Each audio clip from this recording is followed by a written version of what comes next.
सब लोग ठीक होंगे। तो रमज़ान के लिए 4-5 दिन रहते हैं, उसके लिए मैं एक चटनी बनाऊंगी जो हज़मे के लिए भी अच्छी होगी, पेट में भी दर्द नहीं होगा और पकोड़े और समोसे के साथ बहुत ज़बरदस्त चटनी है।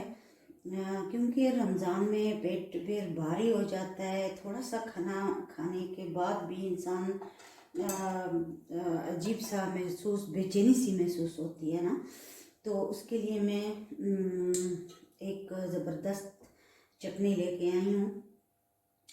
तो ये है धनिया और पुदीना, इसको वॉश करके काट दिया है, टमाटर, हरी मिर्चें 3 या 4 अदद, और ये है अदरक और लहसुन। लहसुन ज़्यादा होना चाहिए और जो अदरक है वो 1 इंच का टुकड़ा। ये है दही। तो दही मैंने घर में खुद बनाई है, डेली मैं वो करती हूँ, बनाती हूँ। ये देखिए बहुत ज़बरदस्त जमी हुई है। तो चलिए स्टार्ट करते हैं।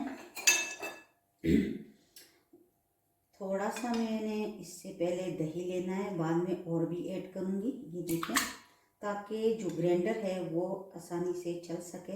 पानी नहीं डालना, ठीक है, ज़्यादा नहीं है और कम भी नहीं, ठीक है। इसी में जाएगा लहसुन और हरी मिर्चें। आप अपने हिसाब से डालें, मैं एक बचा के रख देती हूँ क्योंकि ऐसा ना हो कि फिर किसी को पसंद भी ना हो ज़्यादा मिर्चें। फिर टमाटर डालूंगी ताकि अच्छी तरह ग्राइंड हो जाए, ठीक है। अब मैं डालूंगी इसमें धनिया और पुदीना। खाली धनिया से भी बन सकता है और खाली पुदीने से भी बन सकता है, मगर मेरे पास दोनों ही है तो मैं दोनों डाल रही हूँ।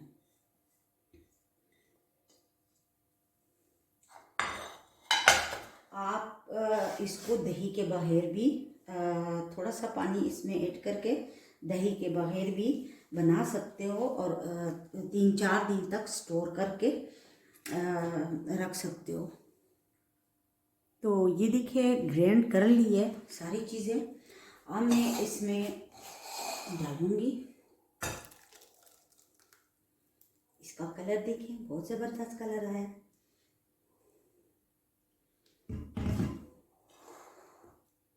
और बहुत प्यारी खुशबू आ रही है धनिए और पुदीने की। अब मैं इसमें डालूंगी नमक हस्बे जायका।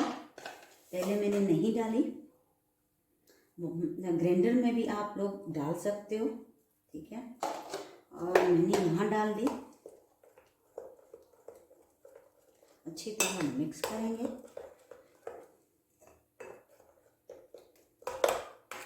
और अब मैं इसमें डालूंगी दही।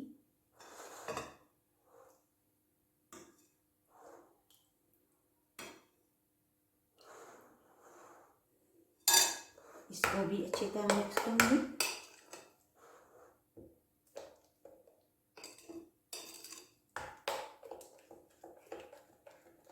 तो ये देखिए बिल्कुल हमारी चटनी तैयार है। बहुत आसान रेसिपी है, आप लोग भी ट्राई करें। मेरे चैनल को सब्सक्राइब करें। वस्सलाम।